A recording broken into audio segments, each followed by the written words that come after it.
In 1967, a bounty crackled across the airwaves from Radio Hanoi targeting one American Green Beret. His name was Jerry Shriver, and his price tag was $10,000. That reward was for a single enlisted soldier. He had become so effective and so feared that his enemies gave him a name of their own, Mad Dog. The North Vietnamese wanted him eliminated. He was a Green Beret who fought a secret war, and his reputation for violence and unpredictable behavior became a legend. While conventional battles defined the war in Vietnam, a separate clandestine war was fought across the borders. This secret war was conducted by a multi-service task force known as MACV-SOG, the Military Assistance Command, Vietnam Studies and Observations Group. Its name was deliberately mundane, a bland cover for the most dangerous and classified operations in Southeast Asia. SOG's operators conducted deep penetration missions into the officially neutral territories of Laos and Cambodia, gathering intelligence, sabotaging supply lines, and capturing enemy soldiers. These missions, codenamed Shining Brass or Prairie Fire, were acts of strategic importance, carried out by small teams against overwhelming odds. The men of SOG knew that if they were captured, their government would deny their existence. Recovery was never guaranteed. Into this clandestine world stepped Sergeant First Class Jerry Michael Shriver in 1966. He was not a physically imposing man. Tall, thin, with chiseled features and piercing blue eyes, he was often described as quiet and antisocial. One SOG captain, Bill O'Rourke, would later say of his eyes, "There was no soul in the eyes, no emotion. They were just eyes." Shriver was a military brat, born into the Air Force life. His family moved from Florida to Germany to Bermuda. After his parents divorced, his mother remarried another career airman, and Jerry took his stepfather's surname. At 17, he dropped out of high school and joined the Army. He found his calling there. He became a paratrooper in the 101st Airborne, then earned his Green Beret, joining the Army's elite special forces. His first assignment was with a Long-Range Reconnaissance Patrol, or LRRP, company in West Germany, tasked with operating behind Soviet lines in the event of a Third World War. When he arrived in Vietnam, he immediately stood out. In an environment dominated by the standard-issue M16 rifle, Shriver refused to carry what he called long guns. He believed they got you into trouble. He preferred the close-quarters brutality of sawed-off shotguns, suppressed submachine guns, and an array of pistols and knives. Fully kitted out, he was a walking arsenal, an image that one first sergeant would later compare to Rambo. He led what were known as Hatchet Forces, small teams composed of a few American Green Berets and dozens of indigenous soldiers, usually Montagnards. The Montagnards were the fierce, independent hill tribesmen of Vietnam's Central Highlands, known for their bravery and almost supernatural tracking abilities. Shriver's mission was simple and direct: cross the border and find a fight. He quickly proved to be preternaturally gifted at it. He led his teams on deep incursions into the Fishhook region of Cambodia, a sanctuary for North Vietnamese Army, or NVA divisions. His platoons were frequently surrounded, but Shriver seemed to thrive in the chaos. It was during one such engagement that he made one of the most famous radio transmissions in SOG history. When his superiors radioed, concerned that his small team was encircled, he responded with unnerving calm. "No, no! I've got him right where I want him, surrounded from the inside." His legend grew with every mission. On October 8, 1966, he earned his first of 7 Bronze Stars for valor. 19 days later, he was awarded the Silver Star. The citation for that medal tells a story that would become a pattern. While serving as an assistant team leader on a reconnaissance patrol, his team was ambushed. Shriver voluntarily remained behind, holding off waves of enemy soldiers with disciplined fire, while his team was hoisted one by one into a hovering helicopter. Only when every other man was safely extracted did he allow himself to be pulled from the jungle. In another engagement, in October of 1967, his platoon was caught between a lake and an advancing company of NVA. Trapped, Shriver directed fire from 2 helicopter gunships, calling in rocket and minigun fire a mere 25 meters from his own position.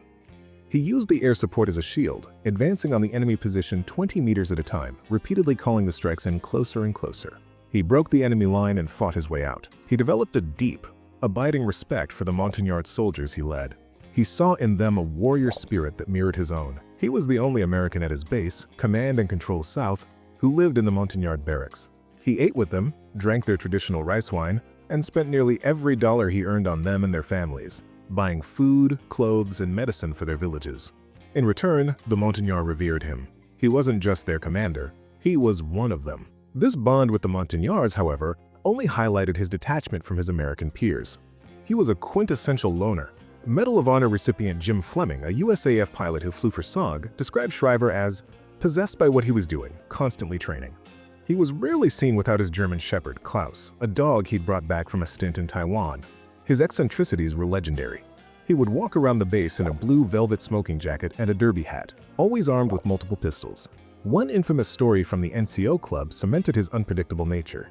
After some men fed his dog Klaus too much beer, the dog got sick on the club floor.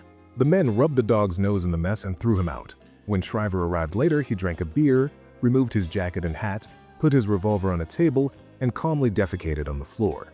He then looked at the men who had bothered his dog and challenged them. "If you want to rub my nose in this, come on over." No one moved. This behavior raised a question among the men who served with him. Did his profound detachment from normal rules make him a better soldier, or was the war creating his detachment? He seemed to live only for the fight. Instead of standing down after a dangerous mission, he would often sneak out and join another team heading back into the field. He once promised his superiors he was taking R&R, a mandatory leave for rest and recuperation. Instead, he secretly traveled to another Special Forces camp to go on patrol with a different team. In 1968, when the Army forced him to return to the United States, his only real interest was finding a specific weapon, a lever-action .444 Marlin rifle. This was a firearm designed for hunting grizzly bears, firing a massive projectile with devastating power. Shriver bought one and had it shipped back to Vietnam. He said he wanted it to bust bunkers. He was likely the only soldier to carry a lever-action hunting rifle into combat in the Vietnam War. The Mad Dog persona concealed the effects of 3 continuous years of combat. Shriver began drinking heavily. He told a close friend, Sammy Hernandez, that he feared death and felt his luck was running out. His superiors knew he was approaching his limit. Medal of Honor winner Fred Zabatoski saw the change. He wanted to quit, Zabatoski recalled. He really wanted to quit, Jerry did. "I said, why don't you just tell them I want off, I don't want to run anymore." He said he would, but he never did. Just kept running. The 5th Special Forces Group Executive Officer, Lieutenant Colonel Charlie Norton, grew deeply concerned about men like Shriver. He saw SOG operators extending their tours again and again. Norton urged his commander to deny the extensions. "Don't approve the goddamn extensions these guys are asking for," he argued. "You approve it again, your chances of killing that guy are very, very good." He believed the commander was signing their death warrants. But SOG needed its most experienced men for its most critical missions. The extensions were almost always approved. Shriver was trapped by his own legend. He didn't know how to stop. As a half measure, he was eventually transferred out of the reconnaissance teams and into his friend Captain O'Rourke's reaction company. It was a slight step back from the brink, but a final, fateful mission was on the horizon. A mission that promised to be the most significant of the war. A mission that would offer Shriver one last charge into the heart of the enemy, and a chance, perhaps, to finally go home. By early 1969, the war had reached a strategic turning point. President Richard Nixon was searching for a way to force Hanoi to negotiate in good faith. His attention turned to Cambodia. The officially neutral country had become a superhighway for the North Vietnamese war effort. Its port was used to unload tons of communist weapons and ammunition, which were then trucked to vast bases hidden in the jungle along the South Vietnamese border. From these sanctuaries, NVA forces launched attacks into South Vietnam, killing thousands of Americans before retreating back across the border to safety. American intelligence believed they had finally pinpointed the location of the enemy's ultimate prize, COS-VN, the Central Office for South Vietnam. COSV-N was the almost mythical headquarters for the entire communist war effort in the South, a mobile command center that had eluded American forces for years. An NVA defector had pinpointed its latest location deep inside Cambodia, in the Fishhook region. President Nixon approved a secret, massive bombing campaign. In March of 1969, 60 B-52 Stratofortress bombers took off from Guam. Their target was the supposed location of COSV-N. The bombing was clandestine, unacknowledged by the US government. The thinking was that since Hanoi denied having troops in Cambodia, they could not protest if those non-existent troops were bombed. The bombing runs were just the beginning. The MACV-SOG, Brigadier General Philip Davidson, proposed a follow-up. He suggested that as soon as the bombs stopped falling, a top-secret SOG raiding force should hit the headquarters on the ground. The mission's objective was to capture any survivors, gather intelligence, and confirm the destruction of the Viet Cong's nerve center. The operational logic was simple. After thousands of bombs from B-52s, any remaining resistance would be stunned and disorganized. The critical question was, what if the intelligence was wrong? The historic COSV-N raid fell to Command and Control South. and its most accomplished man, Jerry Mad Dog Shriver. For Shriver, this was to be the final operation. He was just days away from the end of his tour. He could face his fear head-on, charge directly into the mysterious mouth of COS-VN, and then, at last, call it quits. On the morning of April 24, 1969, the SOG Raider Company assembled on the airfield at Quan Loy, South Vietnam, only a 20-mile flight from their target. But from the very beginning, the mission was plagued with problems. Only 5 Huey helicopters were flyable that morning, enough to lift just 2 of the 3 platoons. The B-52s were already on their way and could not be delayed. 1 platoon would have to be left behind. Even more troubling was the lack of fire support. The highly classified Cambodian rules of engagement forbade tactical airstrikes from fighter jets. The State Department feared that evidence like napalm canisters or cluster bomb fins could prove American involvement in a neutral country. The logic was baffling. It was acceptable to leave a landscape of B-52 bomb craters from horizon to horizon, but not the telltale signs of a phantom jet.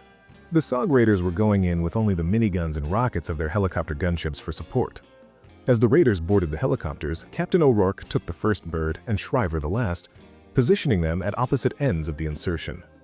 But moments after liftoff, O'Rourke's helicopter developed mechanical problems and had to turn back. Command of the ground operation passed to Captain Paul Cahill. As the remaining helicopters flew toward Cambodia, the Raiders could see the earth ahead of them, erupting in geysers of dirt and smoke as the B-52s delivered their payload. As the dust began to settle, the Hueys descended into a hellish landscape of craters and shattered trees. The men leaped from the hovering helicopters. The moment their boots hit the ground, the world exploded. Horrible, intense fire erupted from all directions. The B-52 strike, for all its awesome power, had failed to destroy the NVA defenses. The COS-VN complex was a network of heavily reinforced concrete bunkers, and they had survived the bombing. It was a perfectly planned ambush. The NVA had been waiting for them. The landing zone was a killing field. Anyone not in a bomb crater was immediately cut down by skimming machine gun fire. From the back of the landing zone, Shriver radioed that a machine gun bunker to his left front had his men pinned down. In a crater near the front, Captain Cahill, First Lieutenant Walter Marcantel, and the platoon medic Sergeant Ernest Jameson were also trapped. Jameson, seeing a wounded Montagnard soldier in the open, dashed out of the crater to retrieve him. He was cut down by a burst of heavy fire, killed instantly. No one could move. The machine gun pinning Shriver's men had to be taken out. It was up to Mad Dog. Over the radio, Shriver announced he was going to try to get into the trees and flank the enemy positions. Captain Cahill, now the ground commander, ordered him not to go. The fire was too intense. But Shriver was in his element. He was his old self again, running to the sound of the guns. With a half grin to his trusted Montagnard, he and 5 of his men rose to their feet. They charged through the storm of bullets, across the open ground, and disappeared into the tree line. Jerry Mad Dog Shriver was never seen again. For the men still trapped in the landing zone, the immediate fight for survival overshadowed a disturbing question. How did the NVA know they were coming? Back in the landing zone, the fight for survival continued. Captain Cahill lifted his head from his crater, and an AK-47 round struck him in the mouth, deflecting upward and destroying his right eye. He collapsed, badly wounded. In a nearby crater, a young first lieutenant named Greg Harrigan took command, desperately directing the helicopter gunships. He radioed that more than half of his platoon was already killed or wounded. For 45 minutes, the Green Beret lieutenant held the enemy at bay, but then he too was hit. He died minutes later. Overhead, Lieutenant Colonel Earl Trabue, the CCS commander, could only watch in horror as the disaster unfolded. Several times, rescue helicopters attempted to land, but each time they were driven off by the veil of lead. One door gunner was severely wounded. For 7 agonizing hours, the survivors lay wounded and exposed. Then, a miracle. A passing Australian twin-jet Canberra bomber heard their frantic calls on the emergency frequency. The Australian crew, ignoring the fact that they were over Cambodia, rolled in and dropped their bomb load on the NVA positions. The blast broke the stranglehold. First Lieutenant Marcantel, the only American leader still able to fight, called in gunship runs so close they wounded him and his remaining 9 Montagnards. Finally, 3 Hueys raced in. They managed to pull out 15 wounded men. As they lifted off, crewmen saw movement in a bomb crater. A 4th helicopter set down. Lieutenant Daniel Hall, a co-pilot, twice raced from his aircraft into the line of fire. On his first trip, he recovered the badly wounded radio operator. On his second, he dragged Lieutenant Harrigan's body back to the helicopter. The aircraft, buffeted by shellfire, took off immediately. The COS-VN raid was over. Of the 24 American and Montagnard soldiers inserted, only 17 were recovered. 2 Americans and 5 Montagnards were left behind. Medic Ernest Jameson was known to be dead. The other 6, including Jerry Shriver, were listed as missing in action. The raid was a catastrophe. The heavy losses deeply affected Brigadier General Davidson, who blamed himself for the mission. Years later, a more sinister explanation for the ambush emerged. 1 year after the raid, the National Security Agency intercepted enemy messages warning of imminent SOG operations. The details were so specific that they could only have come from a mole inside SOG headquarters. It became clear that Hanoi's intelligence service had penetrated SOG at a high level. The COS-VN raiders had not been unlucky. They had been betrayed. They had been sent into a trap. On June 12, 1970, a team from a U.S. Graves registration unit was inserted into the battle site. They recovered the remains of Sergeant Jameson and one of the Montagnards. They found no trace of Jerry Shriver or his equipment. Radio Hanoi broadcasts claimed he had been killed in the fighting, but never offered proof. Then, conflicting reports trickled out. Some returning American prisoners of war claimed to have heard that Mad Dog Shriver had been captured alive. On June 10, 1974, the Secretary of the Army approved a presumptive finding of death for Jerry Shriver. He was posthumously awarded a second Silver Star and promoted to Master Sergeant. He was just 27 years old when he disappeared. His official file was closed, but for the men who served with him, the story never ended. In the SOG camp, his blue velvet smoking jacket was hung in a place of honor in the club with a simple inscription, "In memory of Sergeant First Class Jerry M. Shriver, missing in action the 24th of April 1969. The story of Jerry Shriver is the story of a man who became the distilled essence of war. He was a warrior in the most primal sense, a man wholly dedicated to the craft of violence. But he was also a man who cared deeply for the soldiers he led, a quiet loner who found his only true family in the heat of combat. He was pushed by the military, and by his own nature, to the absolute peak of human combat effectiveness. And then he was pushed beyond it. Among the veterans of the Secret War, a myth persists. They say that any day now, Mad Dog Shriver will emerge from the Cambodian jungle, look around at the quiet world and holler, "Hey! Where'd everybody go?" It is a testament to a man who, to those who knew him and fought beside him, will live forever.